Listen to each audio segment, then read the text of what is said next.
Baik Bapak Ibu sekalian yang dirahmati Allah, di pertemuan kali ini di mata kuliah Lembaga Keuangan Syariah di jurusan Hukum Ekonomi Syariah di S2 Pascasarjana IKI Jakarta. Di hari ini kita akan melanjutkan kuliah kita dan di hari ini kita akan berbicara tentang tema adalah lembaga pengelola wakaf. Nah, apa? Lembaga pengelola wakaf. Nah, lembaga pengelola wakaf ini atau kita kenal dengan wakaf itu pada dasarnya adalah lembaga keuangan sosial kalau kita lihat di Indonesia hari ini. Jadi ada zakat, ada wakaf dan ada lagi yang lainnya.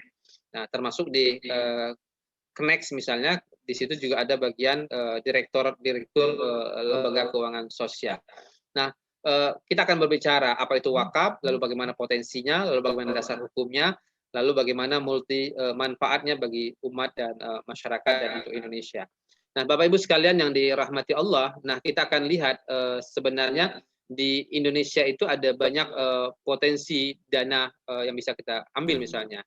Nah, kita bicara ada zakat, ada wakaf, ada hibah, ada sedekah. Jadi kalau kita bicara pada dasarnya ada tiga ya potensi dana itu. Yang pertama dana ziswap itu adalah dari masyarakat. Lalu kemudian ada CSR ya, corporate social dari perusahaan. Lalu kemudian ada APBN ya dari negara. Nah, saya pikir tiga ini yang selalu digunakan untuk memberdayakan ekonomi, mengangkat harkat hidup masyarakat dan berbagai macamnya. Tapi ketika kita bicara tentang APBN, mungkin APBN akan terbatas dana yang dimilikinya, sehingga alokasi untuk meningkatkan ini juga terbatas.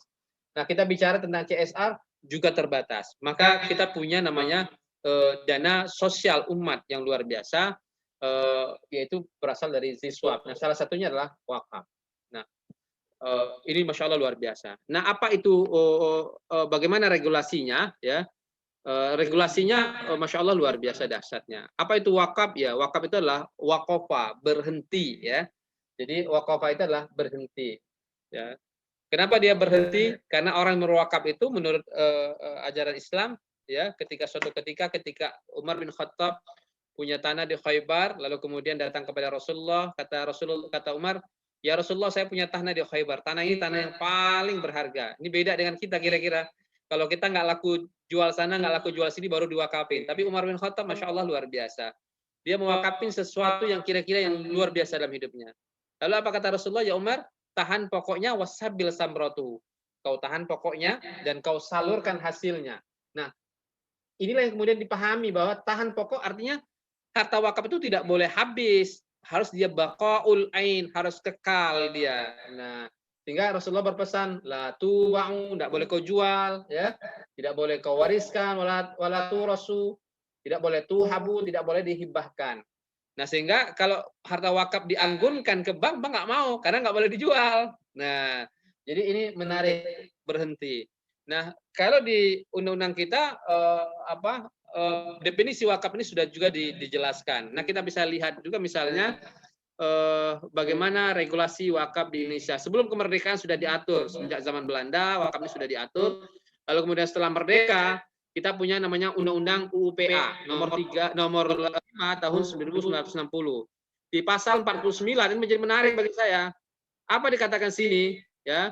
Bahwa ya di sini dikatakan bahwa di pasal ini dikatakan mengatur bahwa untuk kebutuhan peribadatan, kegiatan peribadatan, keagamaan lainnya dapat diberikan tanah yang kemudian langsung di negara dengan hak pakai perwakilan tanah milik. Nah, kemudian dikatakan di sini ya, perwakapan tanah milik itu dilindungi dan diatur ya dengan peraturan pemerintah. Itu artinya negara ya mengatur dan kemudian melindungi harta benda wakaf. Jadi masya Allah luar biasa dahsyatnya bagi saya gitu ya. Jadi dilindungi dan diakui dan diatur oleh negara. Nah, Bapak Ibu sekalian yang dirahmati Allah, lalu kita melihat bagaimana pergeseran pemahaman wakaf ini atau definisi wakaf ini. Kalau kita perhatikan di PP 2877 ya tentang perwakapan tanah milik. Nah, di sini menarik. Yang dikatakan wakaf ialah perbuatan hukum seseorang atau badan hukum yang memisahkan sebagian harta kekayaannya yang berupa tanah milik dan melembagakannya untuk selama-lamanya untuk kepentingan peribadatan atau keperluan umum lainnya. Nah, Bapak Ibu coba analisa ya. Di sini yang diperbolehkan hanya tanah milik, itu artinya mafhum mukhalafahnya selain tanah milik tidak boleh diwakafkan. Ya, wajar kalau kemudian kalau ingat wakaf orang ingat masjid, kalau ingat wakaf ingat kuburan, kalau ingat wakaf ingat madrasah atau 3M yang dikenal sekarang. 3M itu apa? Bukan masker ya. 3M itu adalah madrasah, masjid, ya, lalu makbaroh, ya, kuburan. Atau dikenal makam, ya kan? Ya, masjid, madrasah, makam. Jadi ya wajar. Karena apa? Karena memang regulasinya hanya mengatur membolehkan wakaf itu hanya tanah. Kenapa tanah? Karena tanah itu dia baqaul ain, dia kekal, tetap. Ya, berbeda dengan uang. Kalau dibelanjakan dia habis, ya tidak bako lagi, ya kan? Nah, ini menjadi menarik. Tapi menarik bagi saya, setelah itu Impres nomor 1 tahun 1991, ini definisi wakaf lebih berkembang. Yang dikatakan wakaf itu adalah benda bergerak dan tidak bergerak. Nah, di sini kita mengenal wakaf benda tidak bergerak di Indonesia. Tapi yang unik lagi bagi saya adalah Undang-Undang 41 tahun 2004 tentang wakaf. Ya. Jadi ini menjadi menarik. Kalau zakat kan undang-undang tentang pengolahan zakat. Kalau wakaf undang-undang tentang wakaf, langsung tentang wakaf. Nah, ini menjadi menarik bagi saya. Apa yang dikatakan wakaf di sini adalah harta benda wakaf adalah harta benda yang memiliki daya tahan lama, ya. Yang penting apapun yang tahan lama boleh diwakafin. Yang kedua, manfaat jangka panjang. Apapun yang punya manfaat jangka panjang boleh diwakafin. Dan punya nilai ekonomi menurut syariah yang dapat diwakafkan oleh wakif. Jadi inilah merupakan sebuah pembaharuan, ya, definisi wakaf yang luar biasa di Indonesia terjadi pada tahun 2004. Tapi ingat, dalam sejarah wakaf Indonesia sebelum 2004 kita punya namanya Fatwa Majelis Ulama Indonesia tahun 2002 tentang kebolehan wakaf uang. Nah, ini menjadi menarik. Pintu masuknya wakaf uang itu adalah fatwa, ya, MUI, ya, tahun 2002. Nah, 2 tahun setelah keluar fatwa MUI yang membolehkan wakaf uang, dulu kalau datang ke pesantren wakaf uang, apaan sih wakaf uang, Meng? Kira-kira gitu kan. Jadi orang bingung. Bahkan saya punya tuh buku manuskrip Risalah fi Jawazi Waqfin Nuqud, ya, sejarah wakaf uang di banyak negara yang begitu lambat kira-kira. Nah, itu menjadi menarik. Ya. Kenapa ini diperbolehkan, ya, wakaf uang ini? Kan terjadi 2 perbedaan pendapat. Yang mengatakan boleh, yang tidak mengatakan tidak boleh, dia mengatakan ya nggak boleh. Kenapa tidak boleh? Karena wakaf itu bako, kekal. Uang itu nggak kekal. Kalau saya punya uang ini lalu kemudian saya belanjakan, habis. Mana dia bako? Nggak bako, hilang. Oke, tapi kemudian yang mengatakan pro wakaf uang, ya, diantaranya Muhammad Abdullah Al-Ansari, muridnya Zufar, sahabatnya Abu Hanifah, dia mengatakan boleh. Gimana caranya? Kita mudharabahkan dia, kita investasikan dia, hasilnya kita manfaatkan. Bahkan nilainya, betul, zatnya nggak ada dia bilang, tapi kan nilainya masih ada di 100.000 nilainya. Bahkan nilainya bisa bertambah. Nah, itulah kira-kira yang kemudian membuka kebolehan wakaf uang di Indonesia, ya, atas dasar maslahat itu yang kemudian ya lahirlah Undang-Undang 2004 ini. Nah, saya kebetulan lulus sebelum fatwa ini keluar. Saya menulis tentang perdebatan ini. Nah, di disertasi saya juga membahas tentang bagaimana dampak wakaf uang di Indonesia. Nah, Bapak Ibu sekalian yang dirahmati Allah, nah, yang menarik bagi saya adalah PP-nya. PP 42 tahun 2006. 2 tahun kemudian kita punya PP. Nah, di sini menarik lagi kalau Bapak Ibu perhatikan bagaimana definisi wakaf, ya. Memisahkan atau menyerahkan sebagian harta benda milik untuk dimanfaatkan selamanya atau jangka waktu tertentu. Di sini kita mengenal wakaf muakkad wal muabbad, wakaf permanen dan temporer. Nah, terjadi perbedaan pendapat di kalangan ulama fikih kita, ya. Menurut Imam Syafi'i, orang berwakaf itu adalah sudah intiqalul milik. Miliknya sudah berpindah dari milik wakif menjadi milik Allah atau milik umat. Tapi menurut Abu Hanifah, tidak. Dia tidak berpindah kepemilikan. Yang berpindah apa? Hak manfaat sama dengan aria. Pernah belajar tentang aria ya kalau di ekonomi syariah ya. Jadi cuman hak manfaatnya berpindah, tapi hak miliknya masih tetap menjadi milik wakif. Sehingga dikenallah wakaf temporer tadi. Orang berwakaf uang misalnya 10 juta 5 tahun. Setelah 5 tahun dia boleh ambil lagi. Jadi itu yang sekarang kita kenal dengan case wakaf linking sukuk dan berbagai macamnya yang kemudian instrumen-instrumen lainnya. Bapak Ibu sekalian yang dirahmati Allah, lalu kemudian keluar pula lah PP yang terbaru ya, nomor 25 tahun 2018 tentang perubahan atas PP 42 tadi. Kenapa Pak Hendra? Iya, karena kita banyak punya jalan tol, pemerintah membangun infrastruktur di mana-mana. Ya jelas dong, ada satu atau dua atau banyak tanah wakaf yang terkena. Lalu bagaimana persoalan izinnya? Nah, disinilah pemerintah memberikan kemudahan. Mudah bukan berarti kemudian ya semua nanti dijual berbagai macamnya, tidak ya. Jadi kalau kemudian kena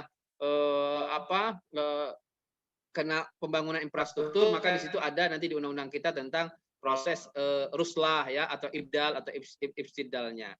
Nah, Bapak Ibu sekalian yang dirahmati Allah, lalu kemudian rukun wakaf. Nah, ini menjadi menarik ya. Di rukun wakaf itu kan cuma ada 4 ya, wakif, mauquf alaih, sigot. Nah, bagi yang baru belajar wakaf nih bingung. Nah, kok di rukun wakaf nggak disebutin nazir? Mana nazirnya? Nah, itu kan kira-kira kan. Ya, mana nazir Ustaz Hendra, kok nggak ada? Nah, kalau kita bicara undang-undang disebutin tuh syarat wakaf itu nazir, ada harta benda wakaf, ada ikrar wakaf, ada jangka waktu malah. Bahkan kalau menurut Abu Hanifah, rukun wakaf itu cuma 1, cukup 1 sirat. Kalau yang lain maka katakan 4. Nah, kenapa tidak ada? Ada yang bisa jawab? Ustaz Bani bisa jawab? Ustaz Aziz bisa jawab? Maquf alaih itu, Pak. Ya bukan, itu harta wakaf, itu tujuan wakaf, bukan nazir. Ayo, ada bisa jawab? Kiki? Ayo. Berapa, Ustaz? Kenapa di rukun wakaf kita tidak disebutkan nazir? Tapi di undang-undang kita disebutkan nazir. Rukun ini kan rukun ya, wajib ya, sesuatu yang rukun, wajib kan. Kenapa? Ayo.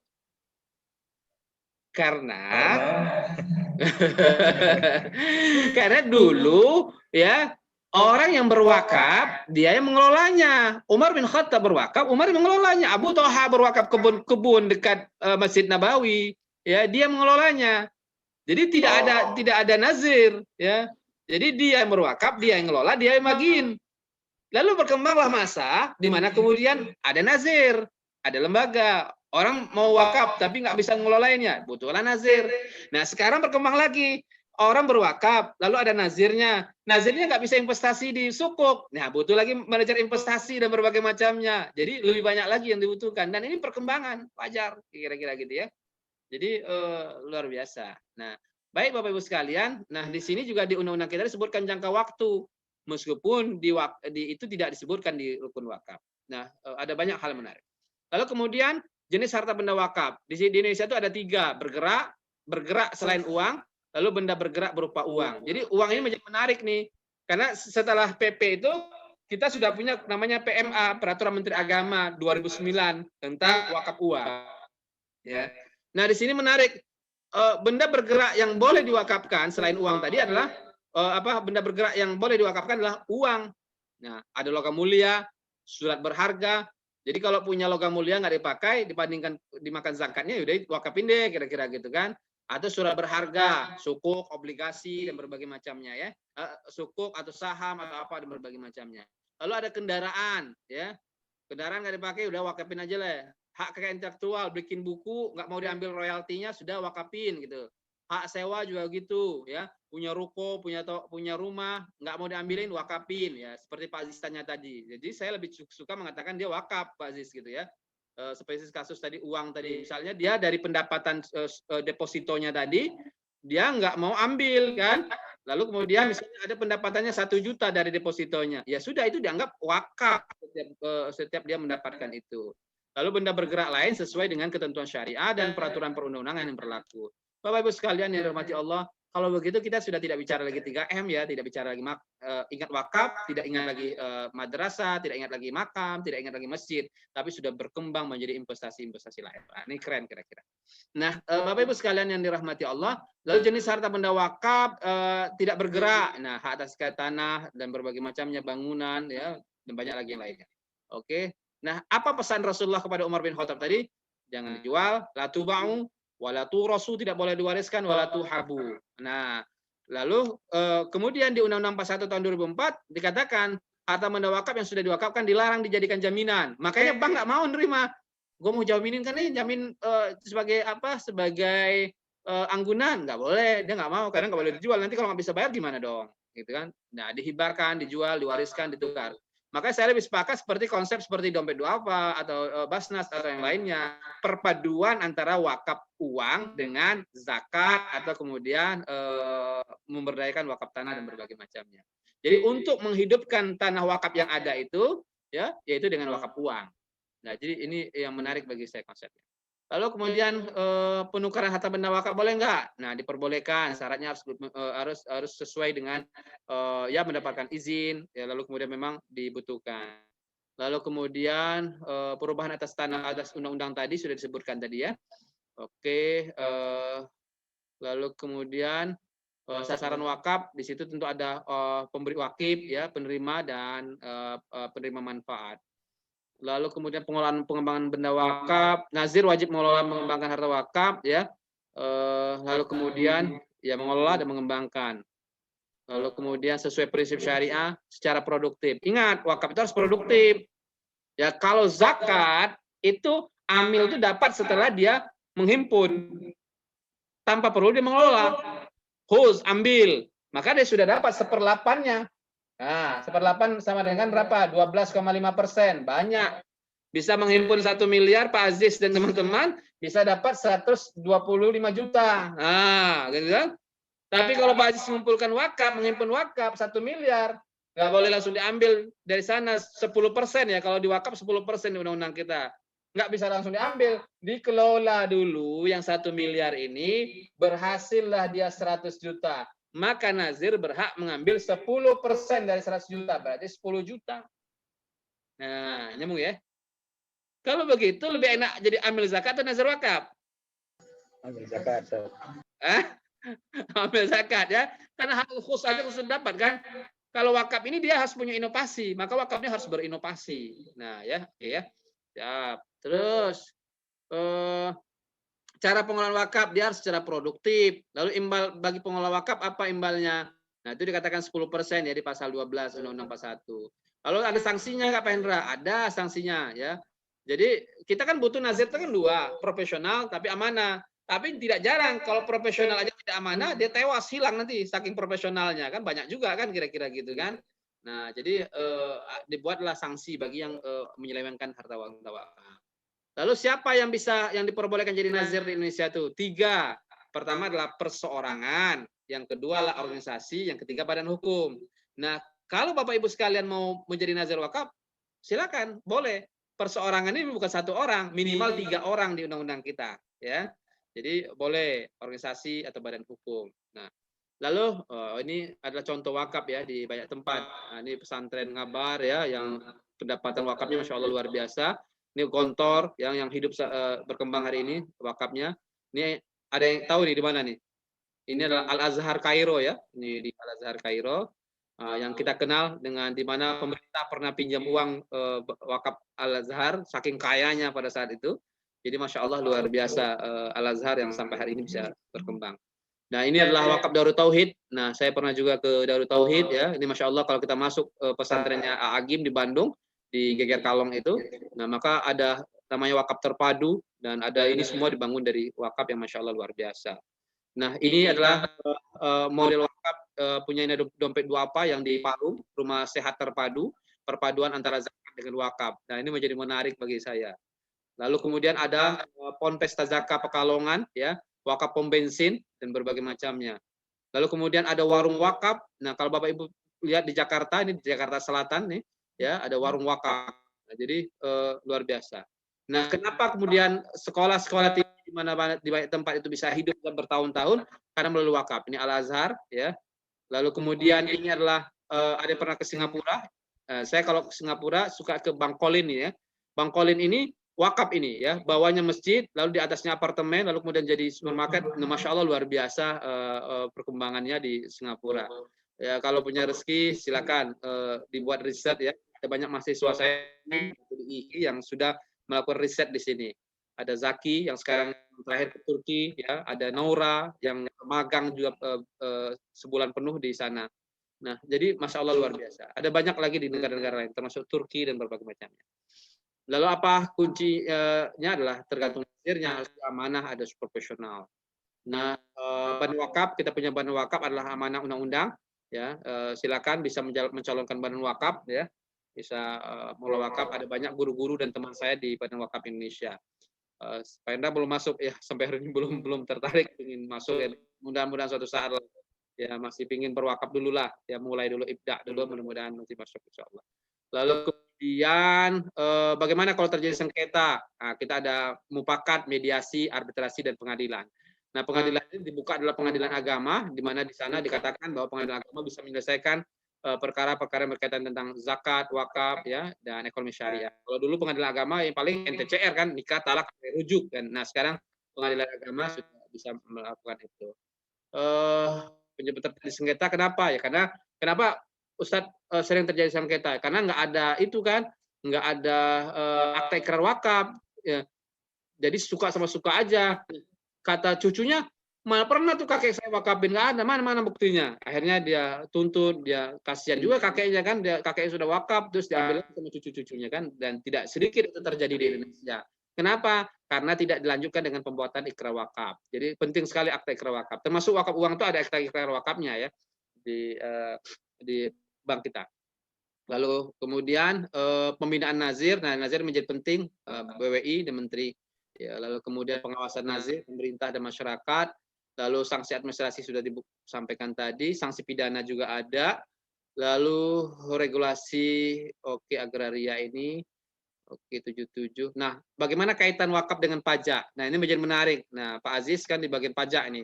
Nah, ternyata di undang-undang kita itu dikatakan ya, wakaf tanah dan pajak, Undang-Undang Nomor 12 tahun 1985, Pasal 3 ayat 1 dikatakan tanah yang digunakan semata-mata untuk melayani kepentingan umum, ibadah sosial, kemaslahatan pendidikan, tidak dikenakan pajak ya dan bangunan ya. Jadi ini menjadi menarik bagi saya, tidak dikenakan pajak bumi ya dan bangunan. Jadi luar biasa ini perhatian pemerintah terhadap ini. Lalu ada pertanyaan, kenapa tanah wakaf dikenakan tanah wakaf tapi kok dikenakan pajak? Nah, karena tanahnya belum disertifikasi tanah wakaf. Nah, ini menjadi menarik. Jadi penting sekali kalau belum dibuat sertifikat tanah wakaf namanya tanah milik ya. Jadi dia harus demikian. Nah, Bapak Ibu sekalian yang dirahmati Allah, nah ada lagi peraturan pasal 3 ayat 1 Undang-Undang Republik Indonesia Nomor 12 tahun 1994 tentang perubahan atas Undang-Undang Nomor 12 tahun 85 tentang pajak bumi tadi. Ya, lalu kemudian potensi wakaf besar sekali. Kemarin Presiden Jokowi mengatakan 180 triliun ya. Tapi berapa yang bisa kita himpun sekarang masih kecil sekali, ya kan? CSRUW juga mengatakan 590 triliun. Nah, jadi semua kalau potensi mah banyak mah kira-kira gitu ya. Nah, saya juga mengatakan bahwa di hampir semua perguruan tinggi di dunia ini bisa berdiri sekarang sampai sekarang karena wakaf. Al-Azhar, Hamdard University India, ya, Muhammadiyah, ya, bahkan di Singapura itu ya tiap orang tuh wala wajib. Di kita kadang-kadang zakat aja kadang-kadang hebohnya sedunia kira-kira. Nah, di Singapura itu orang punya pendapatan sekian dolar Singapura atau sekitar 9 juta itu wajib dia wakaf tiap bulan itu sekitar $1.